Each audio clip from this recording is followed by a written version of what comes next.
talking about Call me marriage out. today. Marriage. Marriage. I knew that was coming. And we actually, right before this, we looked at each other and we're like, we are not qualified to talk about Marriage is what brings us together today. We are not qualified Name that movie. to talk about this. Name that movie. Princess Bride. Not you, them. He was She gave it away. Trivia's done. We said, I don't think I do this right. Like I was telling him, oh, these are the scriptures I'm going to read. And then I even showed him in my journal, like a page that I set aside to write him. And I said, babe, look at this. And it was empty. I had never gotten around to writing him a letter that I challenged myself to write. And I was like, hey, babe, sorry. Much like our marriage, her page was empty. No. So we're going to talk about Just marriage today. In the light of Love Fast, Live Slow, we never said we were perfect at this. We never said we were great at it. But we have said that we are trying. But we have been married for 10 years. Oh, yeah. We've been married for 10 years tomorrow. Tomorrow is our 10-year anniversary. So Originally, she wasn't even going to be here today or tomorrow. So do you want to tell them why? Because she was going to Dave Ramsey's EntreLeadership in Nashville. Well, tell them why I'm here now. I am going to tell them. I was going to tell. They need to hear the whole story. She was going to go with some of her team to this EntreLeadership one-day event on our anniversary. Which he said I should do. I did tell her she could do it. And then she told me last week that, hey, I was going to surprise you, but I'm not going to Nashville because I really wanted to be home on our anniversary. And I said, that's awesome. You can go to the Georgia-Florida game with me. That's exactly what a 7.5-month pregnant woman wants to do, is go to the hot Georgia-Florida I don't game. know if I'm going to the game or not. I'm just messing with her. Although I would if I had a ticket to anybody. We like handouts. I'm just kidding. No. Okay, so I am here, and it is exciting. It was convicting. I had to realign my priorities. I get ahead of myself sometimes, even though how supportive and kind he was. Babe, I'm here. Happy anniversary tomorrow. Your mustache is big. My mustache is big. Okay. Oh, PDA. Today we're going to talk about marriage. And we're not perfect at this. We haven't been married for 10 years. We fight a lot. It's fun. I'm just kidding. We try to manage our home the best that we can. We try to manage our finances the best we can. We try to manage our kids the best we can. And some days, we're just like, what are we doing wrong? Sometimes we are like, we're kids ourselves. Somehow we've been married for 10 years. And I'm happy. I like you most of the time. I like you most of the time. Okay. Well, so let's talk about the It's good. We got a marriage. We have a marriage. She likes me most of the time. I like her most of the time. That's what marriages are all about, right? The end of our Love Fast broadcast. But really, what does the Bible say about marriage? Do you want to start or do you want me to start? I'm going to talk about my position as a wife. Well, I guess you can start. And you're going to talk about your position as a husband. Yeah. Go ahead. Oh, you want to go? Yeah, why not? Um, As the Bible would say, I'm going to put my wife first. I'm going to let her go first. That's very kind. That's very kind. Or is it because you don't really know what you're saying yet? You'll never know. So a couple weeks ago, I ended a Proverbs 31 study with a group of amazing women. There's like 300 of us in this Live Slow Bible study, and we've studied Proverbs 31. And these two verses stuck out to me as far as my role as a wife. I mean, the whole chapter stuck out to me because the whole point is having the character traits of a noble wife and a noble woman. But specifically verse 11 and 12. It says, her husband can trust her, and she will greatly enrich his life. She will bring him good, not harm, all the days of her life. So I was reading this, and I thought, okay, this is specifically talking about my response, my reaction, my service to my husband. Because honestly, when we talk about marriage, it's not about me trying to change him, me trying to fix him, even though it's hard. Because we've talked about it last night in our small group even, about another book we're reading, that in order for this marriage to work, I have got to take ownership of my role, take ownership of me. And it has to be, I give 100% at all times without expecting anything in return. Obviously, through a biblical marriage, he will offer service and love and support in return, and he'll talk about that. But these two verses specifically, what they meant is that he can trust me, that I provide a safe place for him. If her husband can trust her, she will greatly enrich his life. Like, I would love to think that I could bring credibility to you instead of bringing you down a notch. You know what I mean? Oh, you can do both. Yeah. But you know, like, let's just be real. You know those wonderful people, those couples, or maybe you meet the wife, you meet the husband, you're like, man, she's really cool, let's go on a double date. And then they bring their spouse to dinner, and the spouse is like really rude or really like just, it's a weird fit. People get that a lot when they meet Laura and they want to go on a double date with us.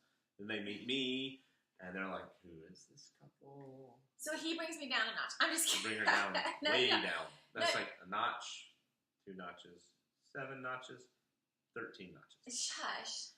But you know what I mean? Like, to be able to bring credibility to your Yeah, spouse yeah, is in the Bible. Mhm. It's not just like a silly thing. I'm not talking about vanity and looks. I'm talking about character traits. I'm talking about, like... Oh yeah, if we're talking about looks, I bring you way down. Yeah. You So, see there? I mean, So I'm just saying, like, as a wife, my desire is to humble myself and say, I will serve him no matter what. I will love and do the things that fill his cup. I will understand his love language. Here in the Bible, it says to have a character, have noble character of a wife. Her husband can trust her, and I will greatly enrich his life. The second part is that one that I'm convicted of. Is that she will bring him good, not harm, all the days of her life. This is basically saying, I will be a positive joy in your life, which I feel like I can do, but I will not offer my husband my leftovers. Do I do that?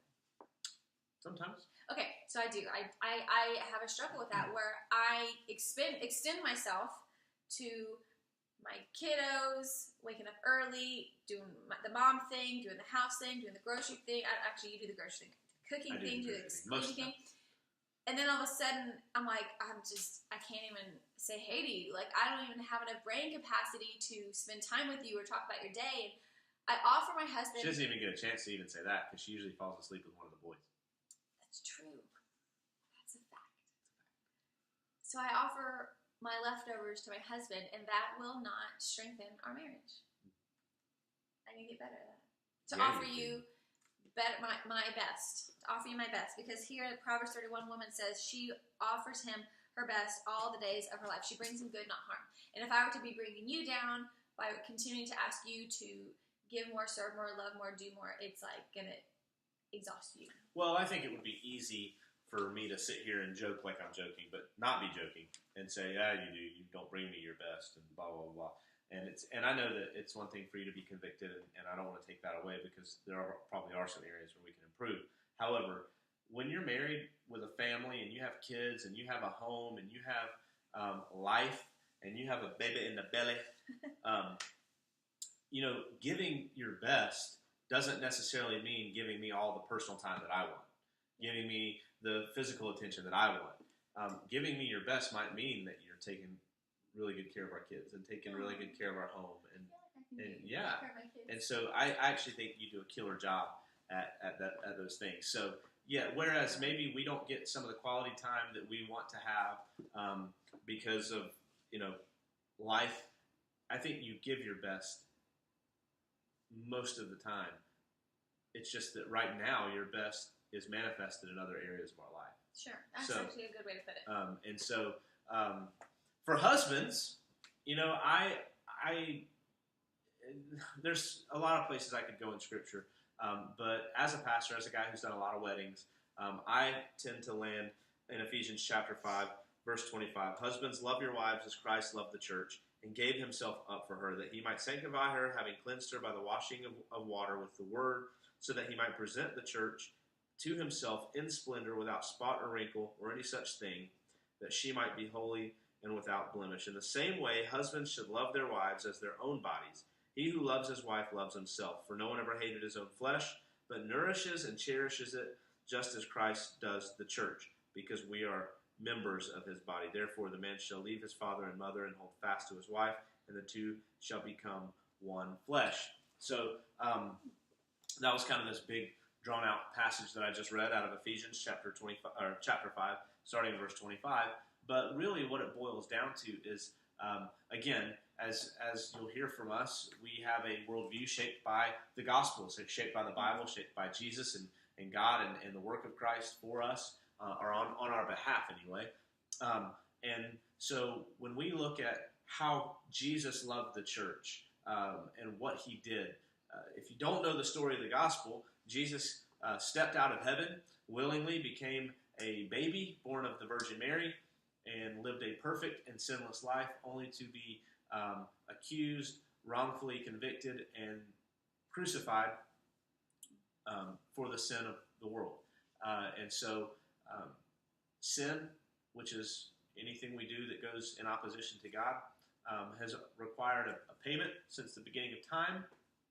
And it was a payment that we didn't have the capital to pay. It was a debt that we could not pay off. And so the only thing that was good enough for that debt was a perfect, spotless, sinless sacrifice. And Jesus did that for us. And he gives us the opportunity to know him through that. Why do I tell you all that when we're talking about marriage? Because Ephesians says, husbands, love your wives like Christ loved the church. Christ being willing to step out of perfection to live in and amongst imperfection was how much he loved the church. He did that so that he could redeem his church to himself, so that he could offer the opportunity for his children to become joint heirs with him to the throne of God. And so he left everything that he could have possibly ever wanted or needed or desired in order to pursue something that was undesirable.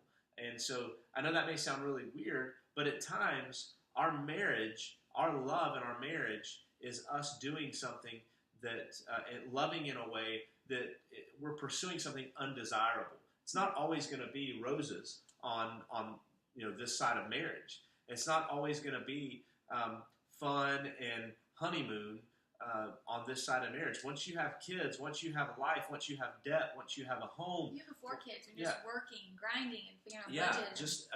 Just living with someone. Adulting. Adulting hard, yeah. And so we are to sacrifice, husbands, we are to sacrifice ourselves on the altar of our marriage to an extent because Christ loved us so much that he was willing to do that for us. And so I know as a man, I have all kinds of ambitions.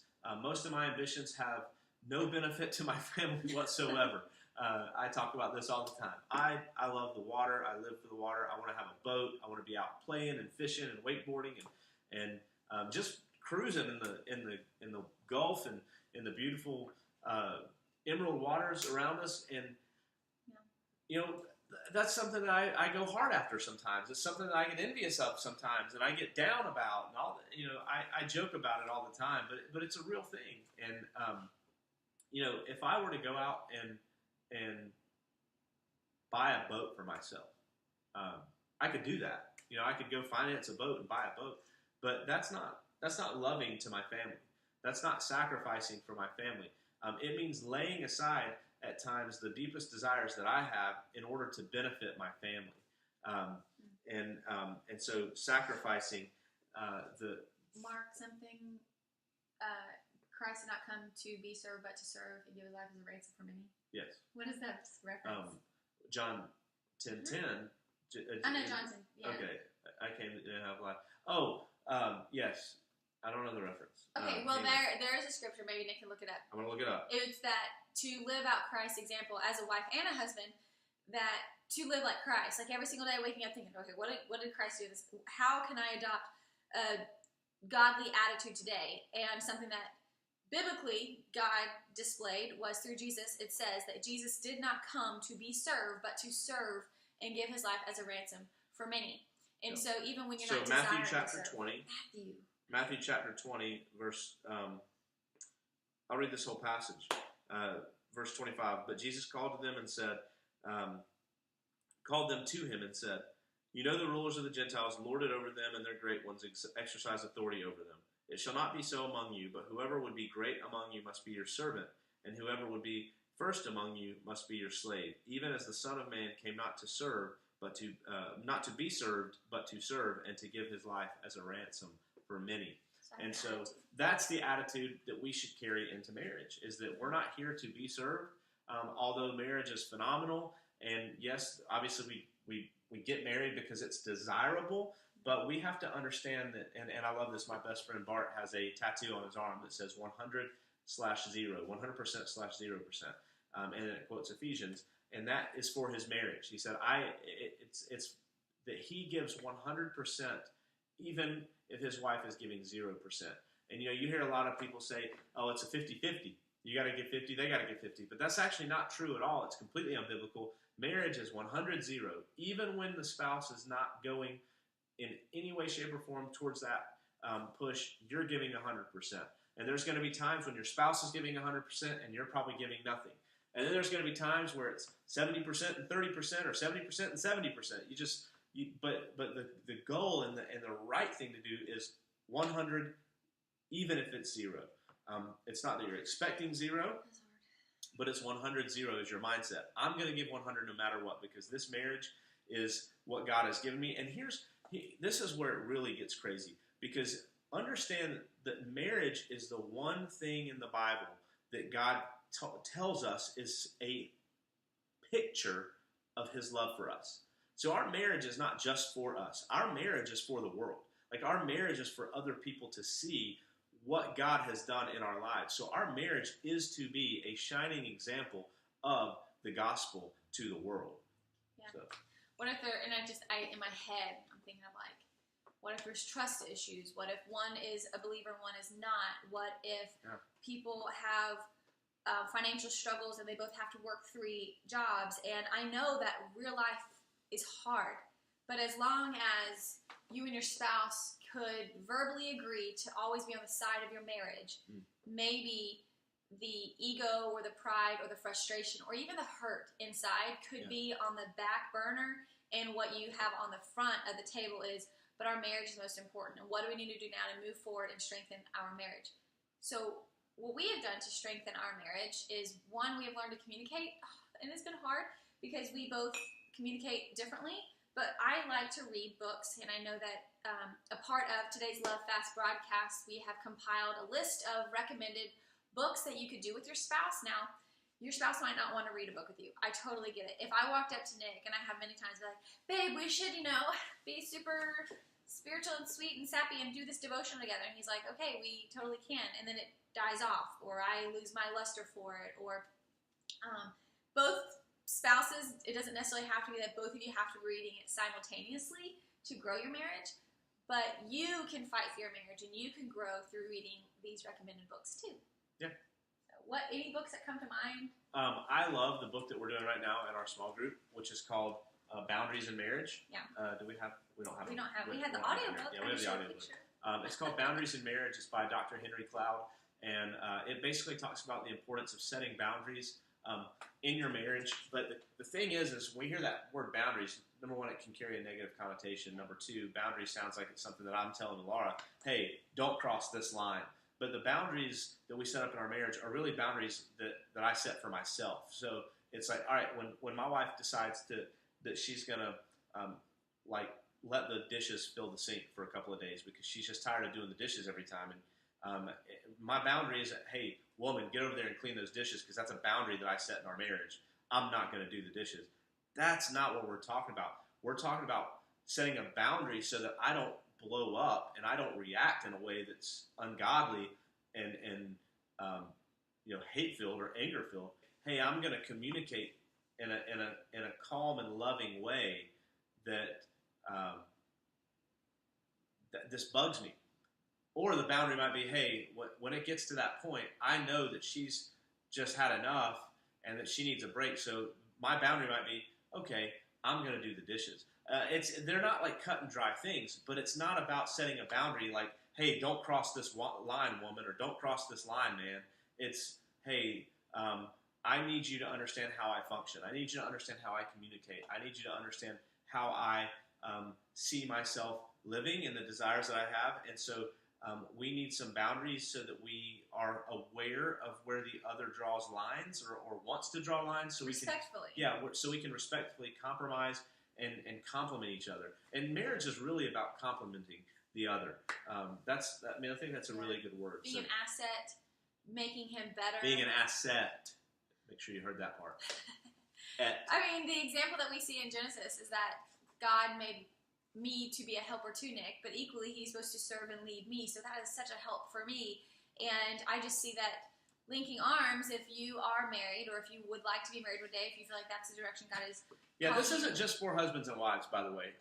I meant to say that earlier. I thought about it and I forgot it. But this is for anyone, man, woman, husband, wife.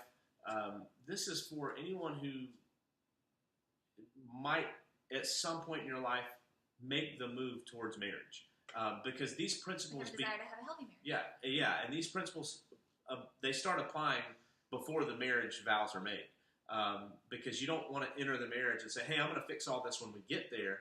But it's, I mean, Ain't gonna happen, ladies. yeah, these Can't things, change 'em. right? Change And you. you cannot change her. Trust me, she is crazy. Just kidding.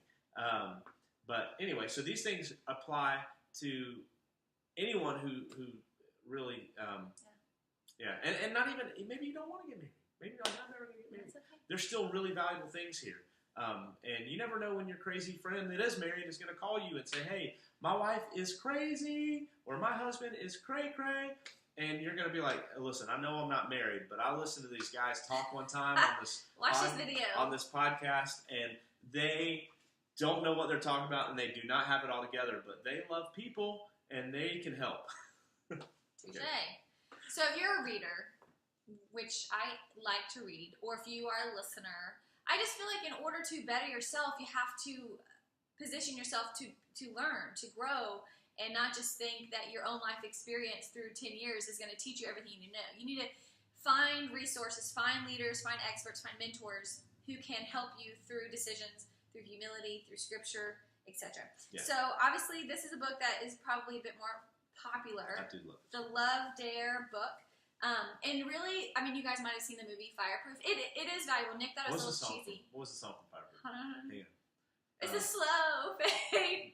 That one. The slow It's a fade. slow fade when you give yourself away. I'm just kidding. There's That's actually the really good one, though, the John Waller song. While I'm waiting, That's a good one. I will serve you. Yeah. Thanks, man. Sorry. Okay. Don't So put that on there. why? I don't know. Okay. But the idea of this book is that it is an individual book. So I can read this on my own to serve my husband day in and day out without him knowing, without me making a big fuss about it, without me having expectation on his end. Because like we said, in order to keep a marriage strong, you have got to take ownership of you and your position as a wife or as a husband instead of trying to change or better the other person. So the idea of having a slow fade is very accurate. Your marriage can be in the dumps very slowly over the years because of passive aggressiveness or because you just ignore problems. And so this is a good book. We'll have this on the list amongst others. Nick, you can talk about that one. Yeah, so really quick on that note, what she just said about the slow fade. I have sat through many hours of time in my office with couples that marriages were falling apart. And the one thing I will tell you is that it's never a single spur of the moment decision that's made for a husband or a wife to leave their husband, to have an extramarital relationship, to do anything that you can think of that would break up a marriage. I have never personally sat in my office with someone who made a spur of the moment decision to do that. It has always been a series of events, a series of either lack of communication or lack of intimacy or lack of relational building that has slowly led one to feel completely disconnected from the other to end up making a decision that would potentially destroy a marriage. So I don't want to throw that there. You and Me Forever. This is really bright and the light reflects it. I think it's my favorite. This is one of my favorites. I absolutely love author, teacher, pastor Francis Chan. This is one he does with his wife Lisa, and it is a super practical book. It has a video series that goes with it, and it's phenomenal. You can read this by yourself. You can read it with your spouse. This is one that I really, really encourage you to do in a small group if you get the chance. Yeah. We did this in our small group, and there's really, really something valuable about sitting with other married couples or potentially married couples. And because this would be actually a really good one to do with a group of young dating or engaged couples as well. But there's really something valuable about listening to everyone else's stories and gaining from their experience, gaining from the things that maybe the mistakes they've made or the victories they've had. And so I love this one, probably my favorite. So you guys can check out those two as well as others on the list. If you are a Love Fast Live Slow insider, make sure that you send us your email. We'll have the link below. We mentioned several times our small group, our life group, our Bible study group. We do find a lot of valuable gain in doing life with other people, which you'll hear us talk about soon as far as our worldview on living amongst community. Yeah, having community. Yeah, so True community. I'm not trying to take away from anything that you're doing in person, because that is, to me, most important when you are plugged into a church, plugged into a small group. But if you are feeling alone, feeling left out, feeling like you don't even know where to start, I actually have launched an online life group for women only. So if that's something that you would ever be interested in, just to get plugged in, to fill your soul a little bit, to figure out where you are in life, maybe even to figure out what your faith is or where you're going to be rooted, just reach out. Just reach out. That life group is ongoing, and it's been really a huge blessing. So I digress. That is the end of our Love Fast broadcast today. Tomorrow we celebrate 10 years of marriage. Go out, love fast, live slow, be a blessing. Thank you. We love you.